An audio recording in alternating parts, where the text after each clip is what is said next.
Olá, meus amigos, a paz do Senhor a todos. Aqui quem fala é o Henrique Severo. Meus amigos, antes de eu estar comentando sobre o assunto de hoje, eu gostaria de todos vocês que não são inscritos no canal pudessem se inscrever, pudessem deixar o seu like e compartilhar, meus amigos, esse vídeo com todos os seus amigos. Amém? E o principal de tudo, meus irmãos, deixe o seu comentário do que vocês estão achando do vídeo, do conteúdo. Amém? Esse vídeo de hoje, meus irmãos, eu quero estar comentando com vocês, é sobre um ex-padre chamado Raimundo Pereira. Meus irmãos, vocês veem um testemunho muito forte. Cada vez mais, meus irmãos, a Igreja Católica ela está se escandalizando. Os padres, verdadeiramente, Cristo está tocando no coração deles. Eles estão, meus irmãos, se a gente parar para poder observar, estão se convertendo, eles estão conhecendo a verdadeiro evangelho, eles estão passando a conhecer o verdadeiro Cristo do qual a gente seguimos, do qual a gente cremos. Amém, meus irmãos? Assiste esse vídeo aí, em nome do Senhor Jesus Cristo. E o principal, como eu falei, deixe o seu like, se inscreva, compartilhe esse vídeo com todos e deixe seu comentário. Vamos para o vídeo. Meus irmãos, eu sou pernambucano. E quando eu digo assim, eu sou pernambucano, eu encho o pulmão e digo, eu sou com muito orgulho. Talvez alguém me pergunte, por que todo esse orgulho? Porque lá também é Brasil. Eu estive em 39 países lá fora, preguei na Coreia, lá com Poyang Show, preguei no mundo inteiro, mas o melhor país do mundo ainda se chama Brasil. Ainda se chama Brasil. Ame essa terra, ore por ela. O Brasil pertence ao Senhor Jesus e o povo de Deus deve declarar isto. Aleluia. Minha mãe, meu pai era um homem rico. Meu pai, acionista da usina de Catendes. E um fazendeiro próspero na cidade de Garanhuns, com uma fazenda de 9.000 alqueires de terra, com um plantio de cana, de açúcar, de tomate, também criame de búfalo, de cavalo, de raça, de ovelhas. Vocês sabem muito bem que nós temos a maior parte aqui desse povo são nordestinos, e não adianta negar. E vocês sabem que lá no Nordeste existem duas classes de pessoas, só existe o rico e o pobre. Mas meu pai tinha também um engenho onde ele fazia a sua própria bebida alcoólica. E meu pai, infelizmente, vítima do alcoolismo, que ele era alcoólatra, meu pai veio a morrer. Uma certa noite foi dormir embriagado e não amanheceu mais com vida. Mas deixou minha mãe uma viúva rica. Mas minha mãe, devota do padre Cícero de Juazeiro, minha mãe viajava de Garanhuns, Pernambuco, a Juazeiro do padre Cícero, ela fazia esse trajeto a pé. E minha mãe de 4 filhos, 3 homens e uma mulher. Um dos meus irmãos logo em seguida veio a falecer. E eu tinha apenas 6 anos de idade, já tinha feito primeira comunhão. Uma noite eu tive um sonho que eu liderava um grupo de pessoas tão grande que eu olhava e não via o fim.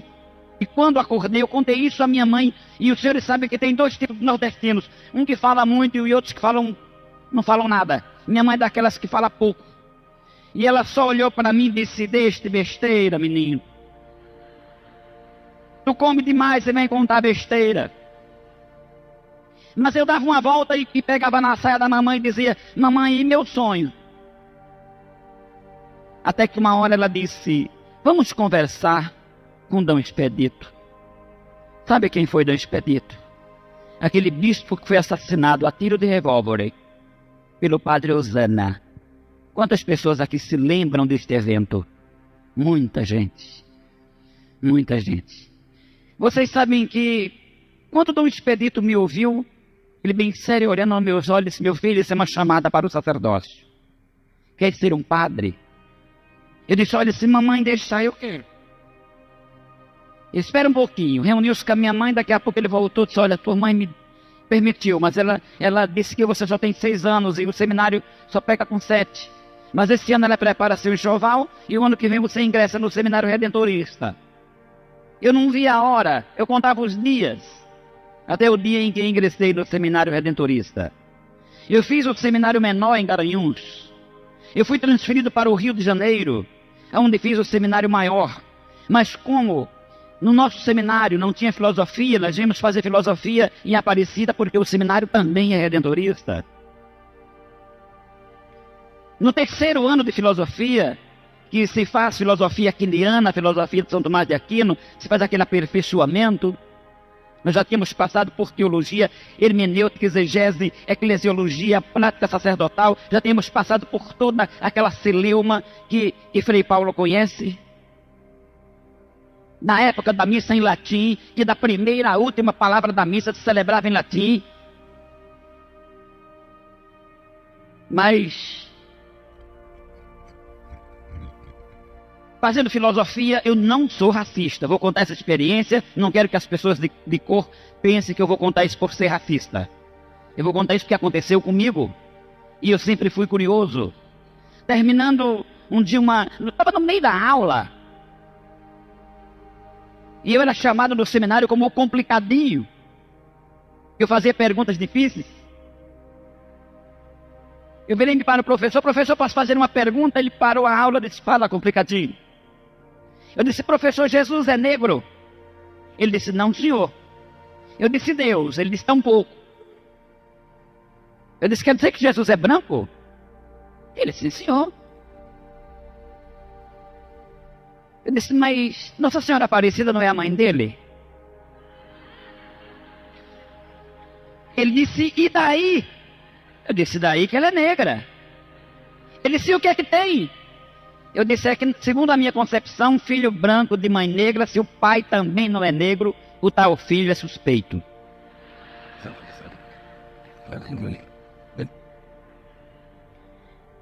Estou certo, Jesse? Se eu vou levar o senhor à diretoria, eu digo, tudo bem. Você sabe, qualquer coisinha, reitoria, é diretoria.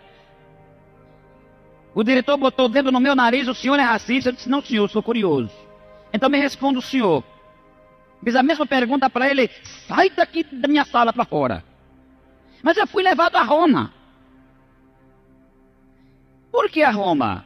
Que era a promessa da minha mãe ser consagrado ao sacerdócio em Roma. Os paramentos de um sacerdote que vai ser consagrado é bonito, com toda sinceridade é bonito, é muito lindo. São paramentos brancos, é muito bonito. E o sacerdote, ele deita-se no chão em forma de cruz aos pés de quem o vai consagrar, como eu fiz aos pés do Papa. Eu fui consagrado daquela forma aos pés do Papa.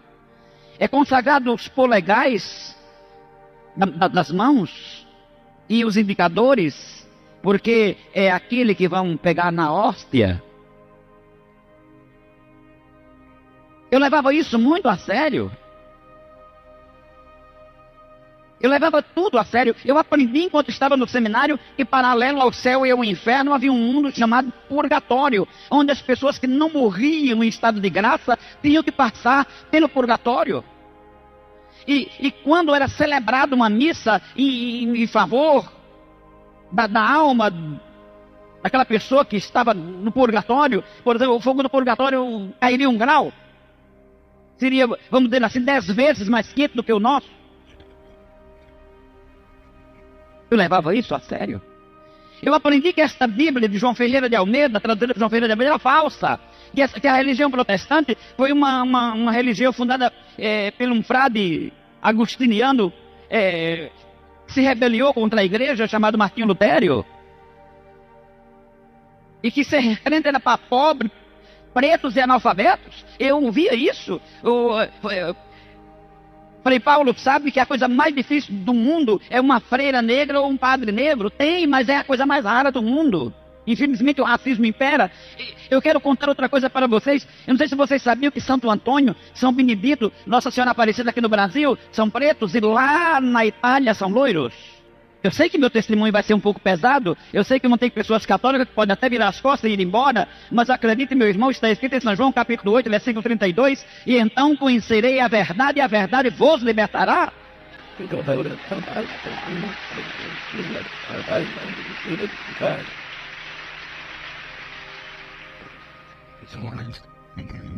Eu aprendi tudo isso. Após a minha sagração sacerdócio, nós viajamos para Lourdes, na França, conhecermos mais uma mãe de Jesus. Chegamos em Lourdes, na França, e um padre sentado do meu lado. olhando para Nossa Senhora, ele não tirava os nem piscava. E eu olhei para ele, até pensei que ele era brasileiro, eu perguntei para ele, fala minha língua? Não me fala italiano. Eu, como falo um pouquinho de italiano, comecei a conversar com ele, que essa aqui é a mãe de Deus, que apareceu aqui. E ele, sim. Eu disse, engraçado, ela é diferente da nossa no Brasil. Ele disse, como que é brasileira? Eu disse, é negra? Ele, credo. E vocês deixam colocar no altar? De lá nós voltamos, conhecermos a terceira mãe de Jesus, Fátima, em Portugal.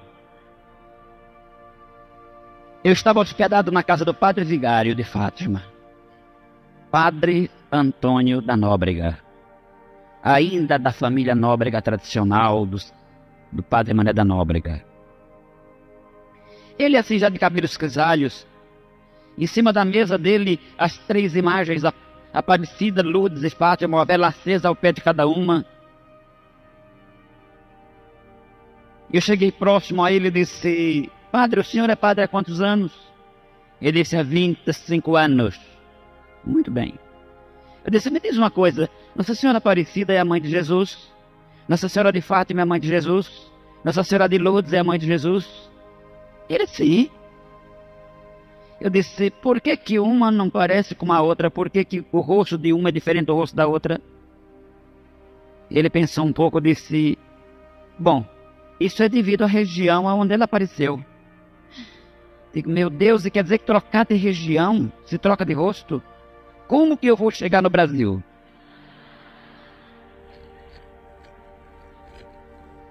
Olhei para ele e disse, sua mãe é viva ou morta? Essa mamãe morreu já fazem 15 anos. Eu disse, se sua mãe ressuscitasse dos mortos, o senhor reconheceria ela? Ele disse, lógico.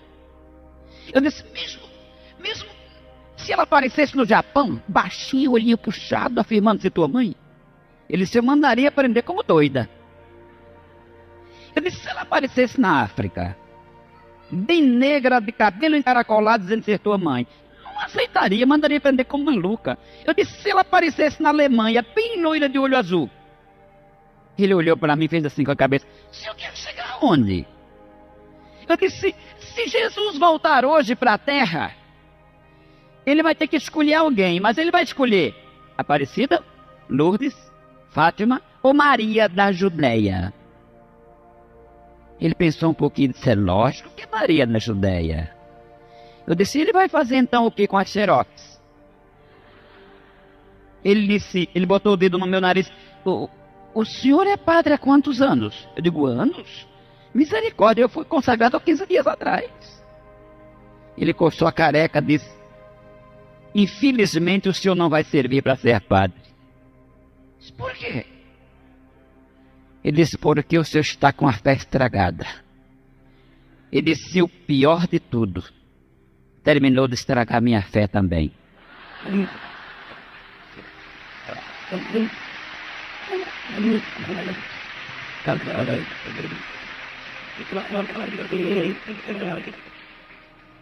Eu voltei para o Brasil. Aqui no Brasil vocês sabem que as 2 letras Q e I, quer dizer, qualidades especiais, mas no jeitinho brasileiro chama-se quem indique. Eu fui indicado vigário em Nova Iguaçu, estado do Rio. E um padre mais velho do que eu, mais antigo do que eu, meu vigário auxiliar. Levando tudo a sério, celebrando a missa em latim. Quantas pessoas aqui se lembram da missa em latim? Levante a mão, quero ver. Muita gente se lembra. Vocês lembram que o padre chegava a 3 passos do altar, uniformizado, olha, com aquele calor do Rio de Janeiro, com 35 peças em cima do corpo? A gente chegava a 3 passos do altar e dizia em latim, trobe ande altare Dei. Aí o Santo Cristão dizia, ande Dei que lhe edificat juventus mea. Aí ele dizia, trobe nosso que non me done, dizia que fez do espírito em terra. Aí ele virava para a igreja e dizia, Dominus vobiscum. Quer dizer, pode dizer, que a paz do Senhor esteja sempre convosco, que a paz Dominus sempre vobiscum. Correto, pai? Quando terminava a missa, aí nosso em latim, Ave Maria em latim, que em Deus Padre em latim. Só o sermão que era em português. Quando terminava a missa, o padre dizia, ite, missa, este. Virava as costas e ia se trocar, que não aguentava mais o calor. Aí o sacristão vinha para o plenário e dizia, o padre disse, vão embora, a missa acabou, gente. Aí sai aquela multidão. Aí um dizia para o outro, um perguntava para o outro, você entendeu alguma coisa? Ele dizia, não. Então você estava fazendo o que aqui? Ah, é uma longa história. A vovó era daqui, a minha tataravó era daqui. Gente, por misericórdia. Eu levando tudo isso a sério. Um dia eu vou ao correio. Existe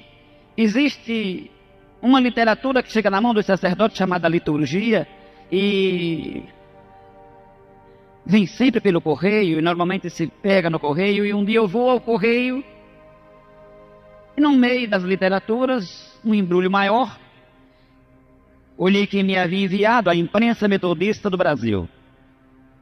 Chego na minha casa, abro para minha surpresa uma Bíblia traduzida por João Ferreira de Almeida e outra linguagem, uma Bíblia protestante. Eu chamei o padre Geraldo, meu companheiro. Geraldo, o que eu faço com esse negócio? Eu rasgo, enterro, queimo? Olha, a ordem que tínhamos era se pegássemos Bíblia protestante na casa de católico, tomar literaturas, não dialogar com crentes, não ouvir programas radiofônicos de crentes. Em outra linguagem, crente era um troço tão contagioso, pior do que aidético. E eu tinha essa concepção. Principalmente o nordestino, que crente lá é chamado de bode. A minha avó dizia, meu filho, os crentes fecham os olhos na igreja para não ver um bode preto que aparece dando cabeçada nas pessoas. Eu acho que pastor Aristóteles, que é nordestino, ouviu muito falar essa história. Padre Cícero de Juazeiro, Frei Damião. Meus irmãos, o negócio é tão sério. Sabe o que eu fiz? Eram 2 horas da tarde, eu tinha terminado o almoço, eu guardei aquela Bíblia na minha estante. Eu vou para o meu quarto descansar um pouquinho. E lá no meu quarto de 3 por 3,5, uma escrivania. Eu abri o meu guarda-roupa e fui levando a mão para apanhar o travesseiro. Quando eu toquei no travesseiro que eu levantei, eu escutei, alto e em bom som, uma voz masculina. Aquela voz disse, homem, põe aquela Bíblia e examina-a. Vocês já imaginaram você num quarto de 3 por 3,5 viu uma voz masculina que não tem ninguém debaixo da cama, não tem ninguém no guarda-roupa? Eu saí para fora tão assustado que eu chamei o padre Geraldo, disse, Geraldo, eu acabei de ficar maluco. Como é que você sabe? Eu digo, olha, a primeira pergunta que os psiquiatras fazem, ouve vozes?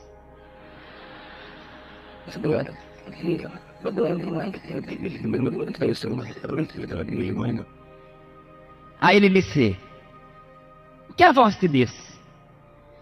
Aí quando eu disse a ele, ele disse, rapaz, o negócio é sério, pode ser Deus, que o diabo não iria mandar você ler a Bíblia, que ele não gosta. Por que você não obedece? Tudo bem. Fui para o meu quarto, sentei-me, abri a Bíblia, e por acaso, não por acaso, dizem que existe, para quem não é crente, coincidência, mas para quem é crente é Deus incidência. É Cristo incidência.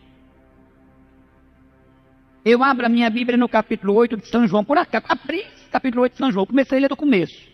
E fui lendo, daqui a pouco me deparo com o versículo 32. E então conhecereis a verdade, e a verdade vos libertará. Eu passei na minha exegese, eu disse, mas o que quer dizer isso? Aí comecei a traduzir, me libertar, mas me libertará do quê?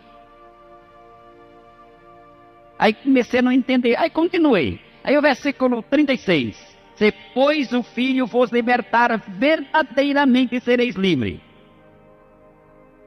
comecei a pensar, Senhor, do que eu preciso ser livre? Sabe o que veio na minha mente?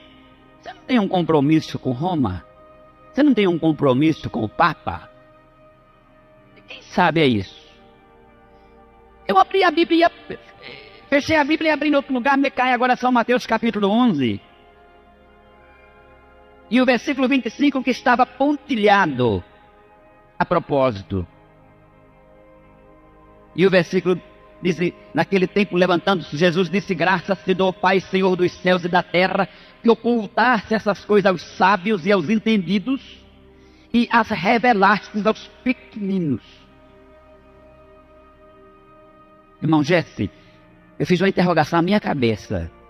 Quem serão os pequeninos? A quem Deus revela e não aos sábios. Sabe o que me veio na mente? Por que você não procura o purgatório? Você não é defensor do purgatório? Procura o purgatório à luz da Bíblia.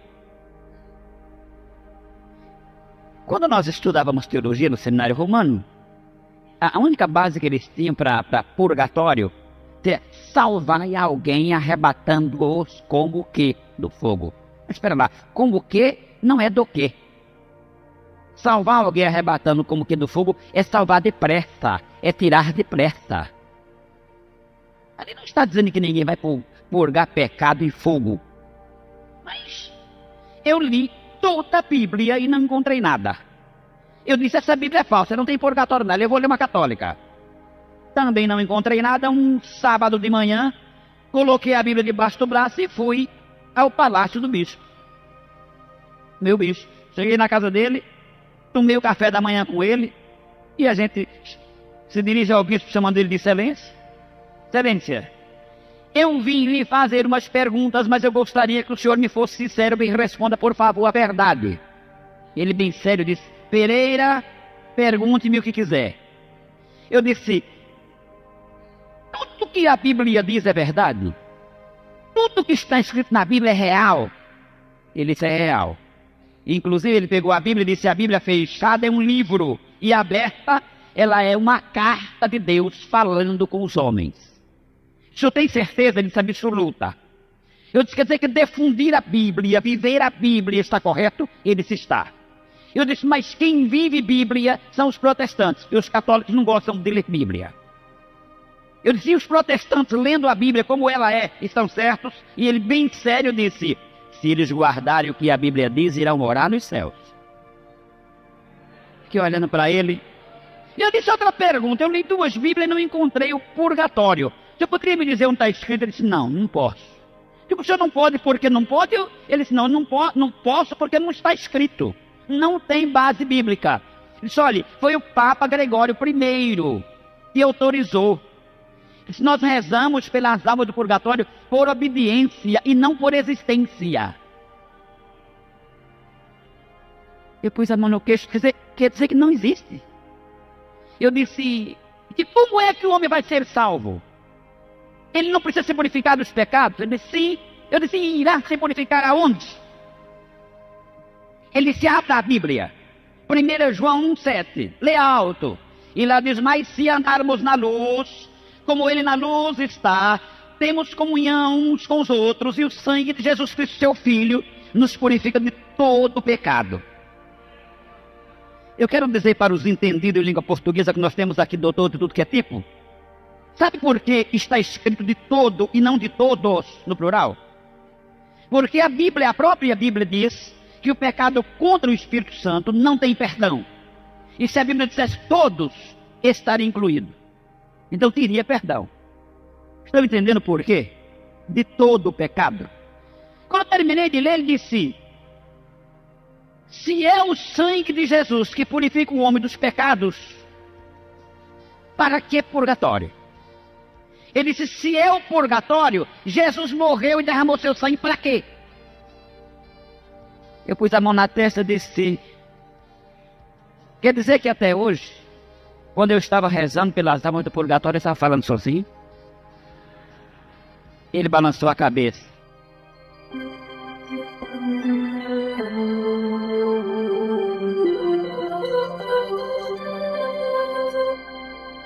Quando chegou o momento do sermão, Eu disse, o tema do sermão de hoje é este: não existe purgatório. Todo mundo. Eu olhei para o plenário, se alguém tem alguma pergunta a fazer, um senhor levantou-se e levantou o braço. Eu olhei para ele, o médico psiquiatra. Ele fez desse jeito: padre, o senhor está bom do cérebro? Eu disse, se o senhor duvida, me consulte pós a missa. Ele disse, não, é que se isso que o senhor está ensinando é real, por que o senhor não ensinou isso antes? Eu disse, porque eu aprendi ontem. Mas eles levantaram os gravadores, é gravadorzinho de bolso, é gravadorzinho. Hoje tem gravador, tudo que é tamanho. Deve ter algum por aí. Levaram a fita à casa do bispo. Eu estava terminando o café, meu cafezinho, das 8h30 mais ou menos. O bispo chegou na minha casa. O sobrado, ele subiu correndo. Ele já chegou gritando comigo: já ouvi o sermão do senhor hoje. Puxou a fita do bolso, tá aqui. Disse, 3 folhas de papel. Você sabe o que é isso aqui? É sua suspensão. O senhor está suspenso da ordem por 90 dias. E se o senhor não retirar o que disse, será excomungado como rebelde. A paróquia, a direção da paróquia passa para o seu companheiro. Ele disse, eu quis falar alguma coisa. Ele simplesmente virou as costas, pegou o carro e foi-se embora.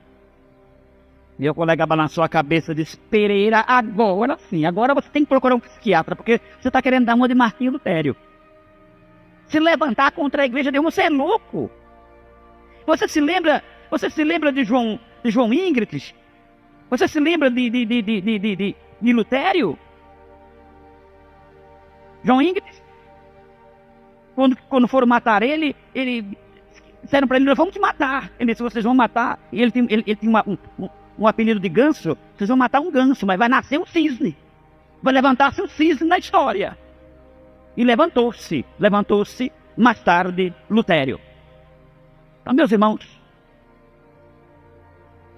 eu virei-me para ele e disse, sabe de uma coisa, eu não quero mais saber de conversa não. Eu vou para o meu quarto, eu vou ouvir Roberto Carlos. Estava na época do Roberto Carlos. Era um sucesso. Cheguei no meu quarto, liguei meu radinho de cabeceira, esperando ouvir Roberto Carlos. Sabe quem estava cantando? Mateusiense. Aquele hino, está chegando a hora de partir.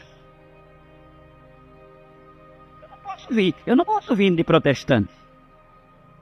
Mas o hino diz assim.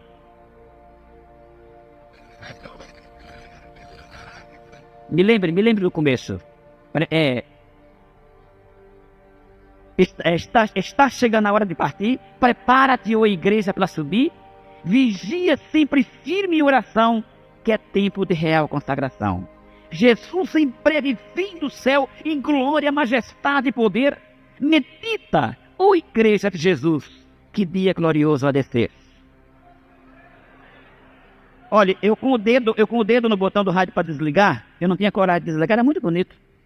Aí o locutor anunciou, de 18 a 23 de julho acontecerá no Maracanã, Rio de Janeiro, a 8ª Conferência Mundial Pentecostal, onde pastores do mundo inteiro estarão pregando sobre a fé.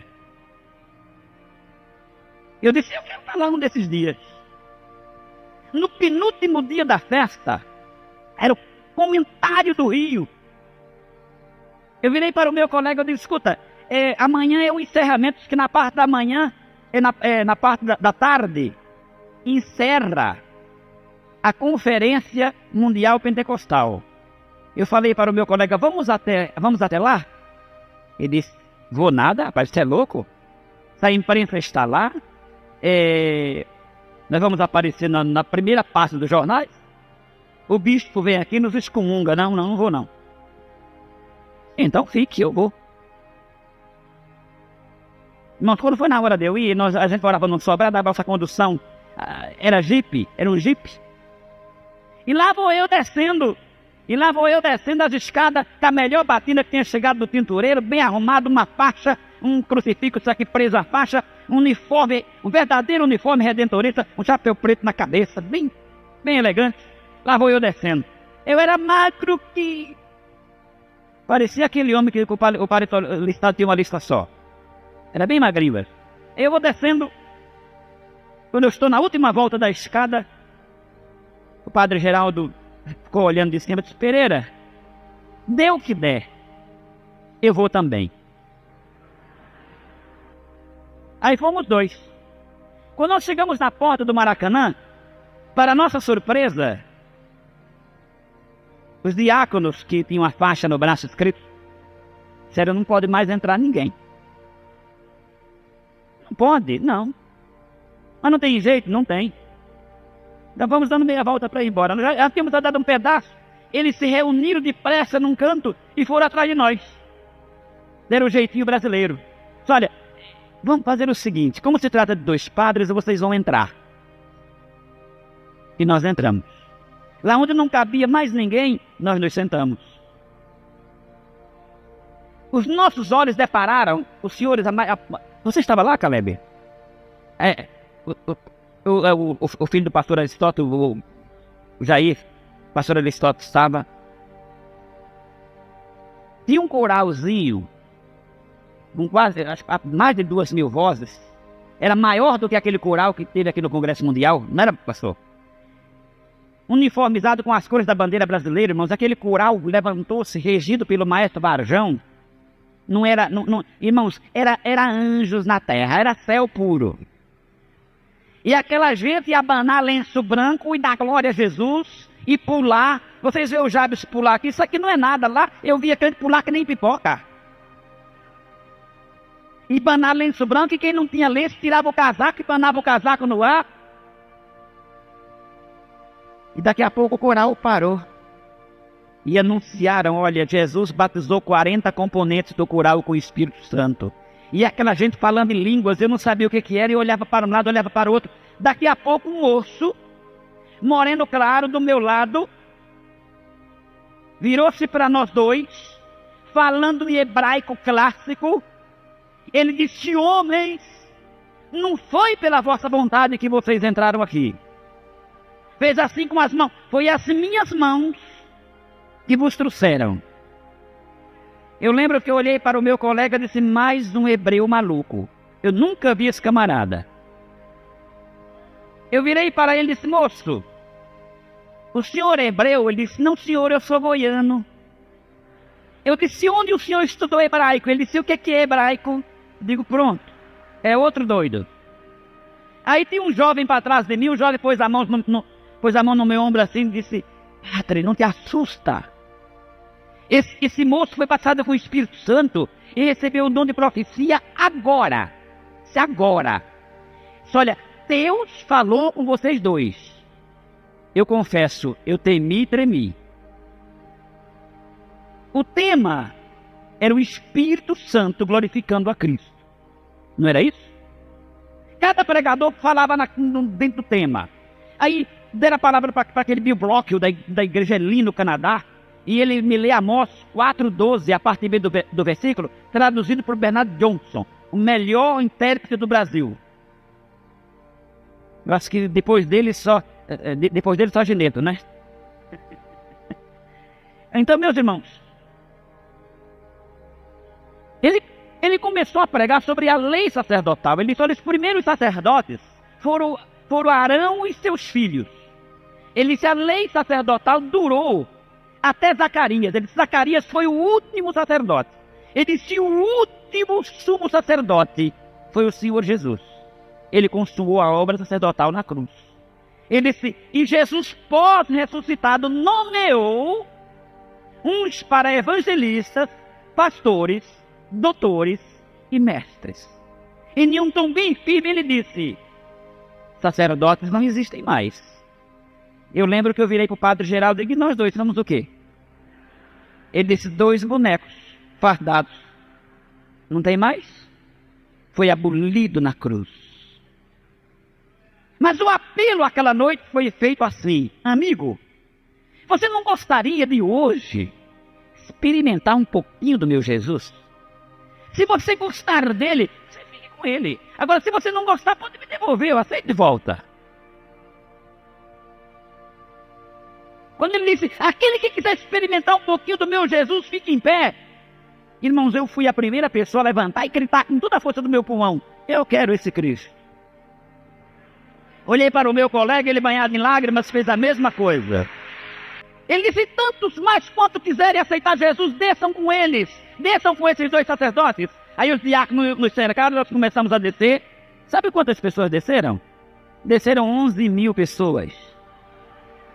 Sabemos assim, mas não é exagero não, pastor. E o jornal Mensageiro da Paz da época está aqui na Casa Publicadora das Assembleias de Deus.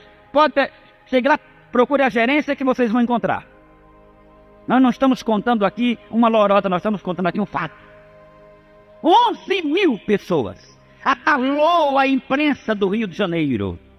Abalou a história.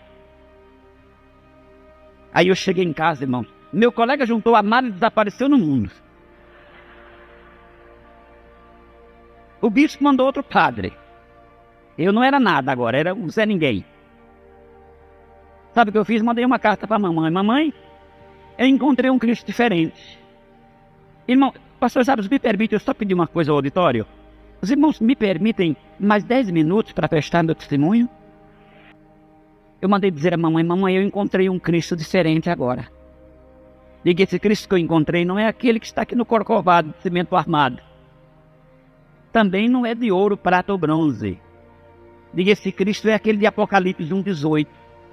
Aquele que disse, mas eu que vivo e estive morto, mas agora estou vivo e para sempre tenho as chaves da morte e do inferno.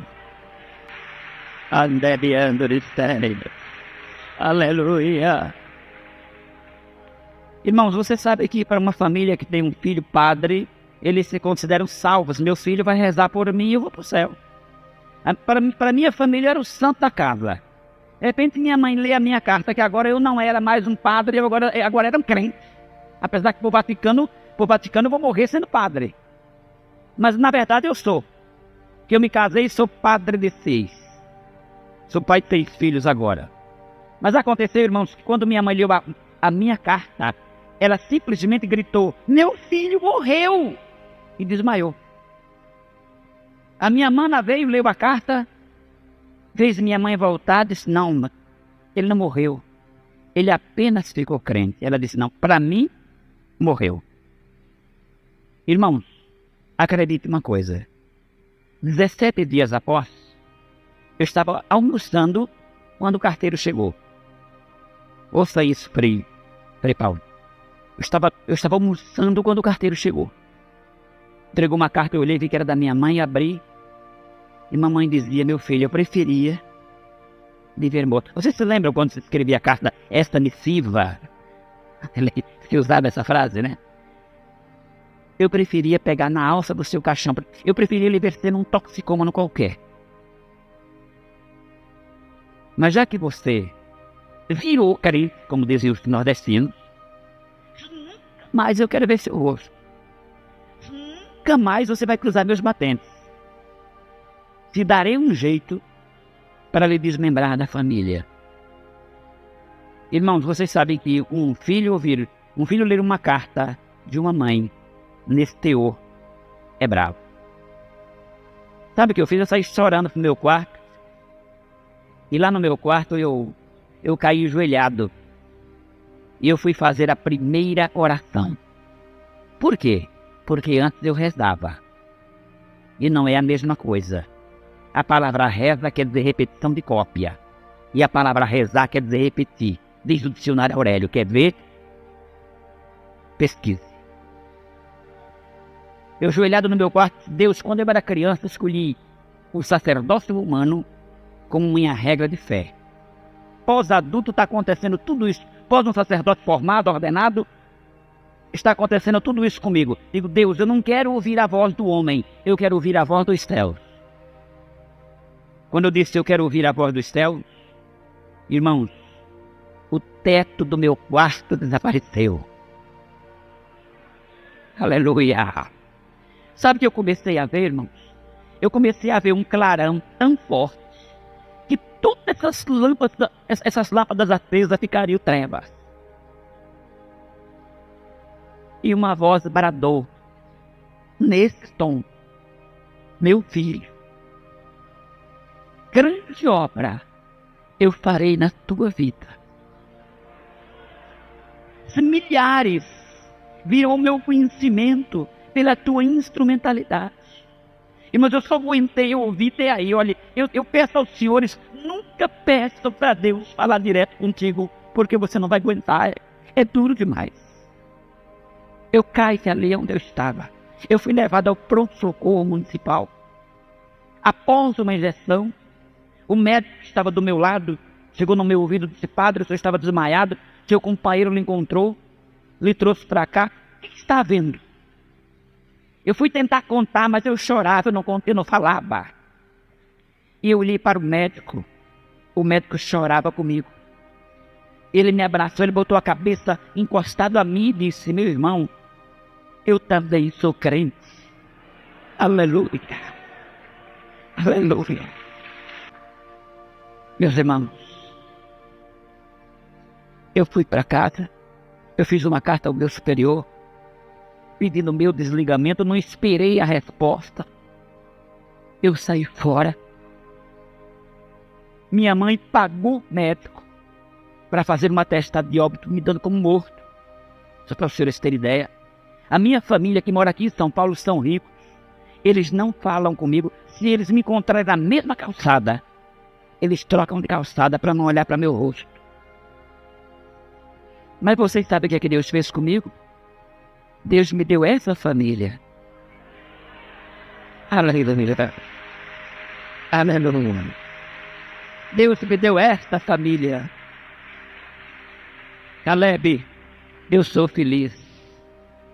Felicidade não é grau cultural, não é posição social. Felicidade na vida é você olhar para o céu e ter certeza que na vinda do Senhor Jesus você vai subir com Ele cantando.